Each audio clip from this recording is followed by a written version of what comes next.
welcome to the Old Mutual Two Oceans Expo. Next to me is Xterra champ Dan Hugo. Dan, great to have you here. You're on your way to America shortly. What's the year looking like for you? Michael, great to be here. It's pretty fun hopping in here. It's been a couple of years of involvement with Puma, and that kind of got me out here today again just to share a few ideas for those running 56K. Not something I've done, or not something I'm doing this weekend either.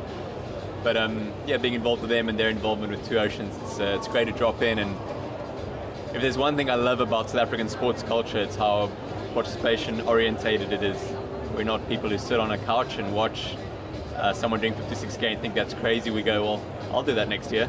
But probably what excites me most here is the trail running, and that's maxed out, packed out. So yeah, but I travel on Monday. It's our traditional start to the summer in the US, and I'll be gone for pretty much 6 months, although July has got me here for a couple of weeks. Going up to the Neisner Xterra, which I really look forward to, and just eat some of my mother's food and touch base. But so it's my last weekend, Easter weekend, and then I head to Vegas of all places. Now, when you go off to America on Monday, you've got a whole series of races that lead up to the World Champs. How's your preparation been in South Africa, and how do you see the rest of the season panning out to the World Champs in Maui in October? I've had a great summer. It's here it's more training focused, and so although I've had a few races at Grabo and the likes, the focus is sort of in two humps. I do a bit of spring racing in the States, their spring, and then in July I'll have a little bit of lull, same as last year. And then for me the really important month is to get September, October right, and that's our USA finals and the Xterra series there, and the World Champs. And I think Xterra this year is at a great platform. We had Armstrong joining us on 2 events last year, and it just created an awareness that's hopefully next level. And between the series and the 2 bigger races last year, I had 5 second places, which I'm incredibly grateful for, but that needs to change. And so I'm going to keep plying away and keep bettering myself, and there's still a lot I can do, and whether that's going to be enough this year or next year, I'm going to keep getting there. So, well, good luck with that. But of course a lot of the viewers want to know, what's it like to race Lance Armstrong?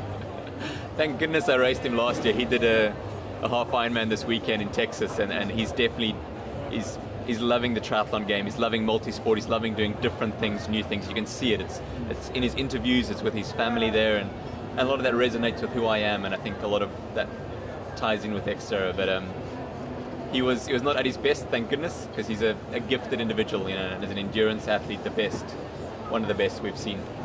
But it was exceptional. It was saddening as well. Fame brings about a tough situation for him, just to warm up like we warm up, or just to integrate. So it was very interesting watching him not doing something for business reasons, but because he wants to, but having to balance that with Joe Soap like me, who's excited to see him. So sure.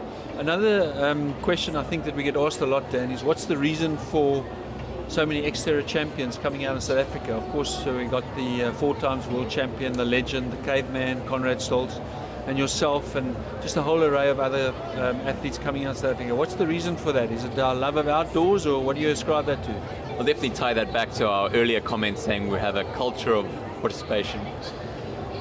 But I've read this really interesting book, The Talent Code by Daniel Coyle, last week, and he investigates hotbeds around the world. Why can one Russian tennis club produce more Wimbledon champions in the whole of America, and what creates talent, and what the mindset and emotional process of seeing he can do it, perhaps I can do it. And Conrad's played a significant role. I'll always be incredibly grateful for the path he's paved and the way he's paved it. He loves what he does, and it's been infectious. And but there's a lot about the sport I now love. It's tough to figure if it's nurture or nature, but it's a space I enjoy, and I love seeing more people tap into that. This year at Xterra Grabo we had 2,300. They're just amazing. Friends of mine who would have laughed at me a couple of years ago, they're the first one there. So it's great to see. And of course Total Sports is involved in that, in the Xterras as a title sponsor, but also with yourself, and you're the Total Sports ambassador for across all their sports. Has that been fun? It's been really great. I can't be the best I can be, nor can the events be the best they can be without proper partners who believe in what the event or myself as an athlete are trying to be. And so to have a partner like Total Sports or like Puma, who let me be what I want to be, what I need to be, It's amazing, and it's played a huge role. Total Sports have played a huge role in I think, producing the best exterior ever. I say again, Crabo 2012 was like we've never seen it. It was over a weekend. I've not seen that before.